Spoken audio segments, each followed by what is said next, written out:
laws?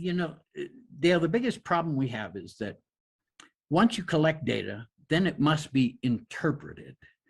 That's where human factor really comes into play. Collecting data, you can do that very carefully and scientifically without any influence to the data you've collected.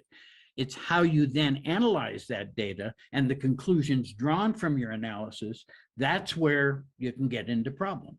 And look, we're human beings. We all have our own beliefs and our experience that we draw upon. And so you and I might look at the same piece of data and come to different conclusions. That's fine. That's why we publish the data, so that you can then evaluate it and make up your own mind. Maybe the smartest thing I ever wrote was one sentence in the opening paragraph of Schwortz that says, we believe that given the facts, you have to make up your own mind about this. And so I'm not a rabbi, a minister, or a priest. I mean, it's not my place to tell people what to believe. And I know I said this to you before we started. Science must stay within the observable and the measurable. Faith has no boundaries. So I always tell people, if you want the science to support your faith, there are places where science just can't go.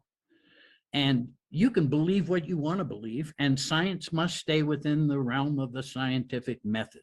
It's frustrating often because, a lot of people have their beliefs, they would like to project them through, but the scientific method is very clear that you can't use one unknown to prove another unknown. That's the scientific method. That's what we're bound to stay within. We can step outside of that, but you can't call that science anymore.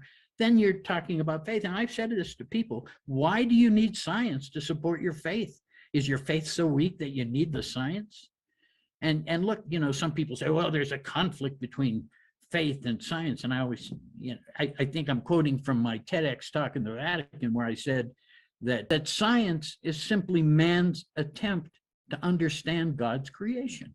God gave us that capacity. So I don't see any conflict there other than, people can use it in their own ways to convince people for certain things.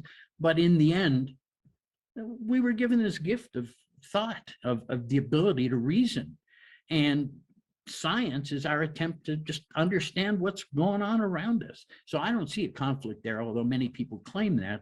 I've never felt that.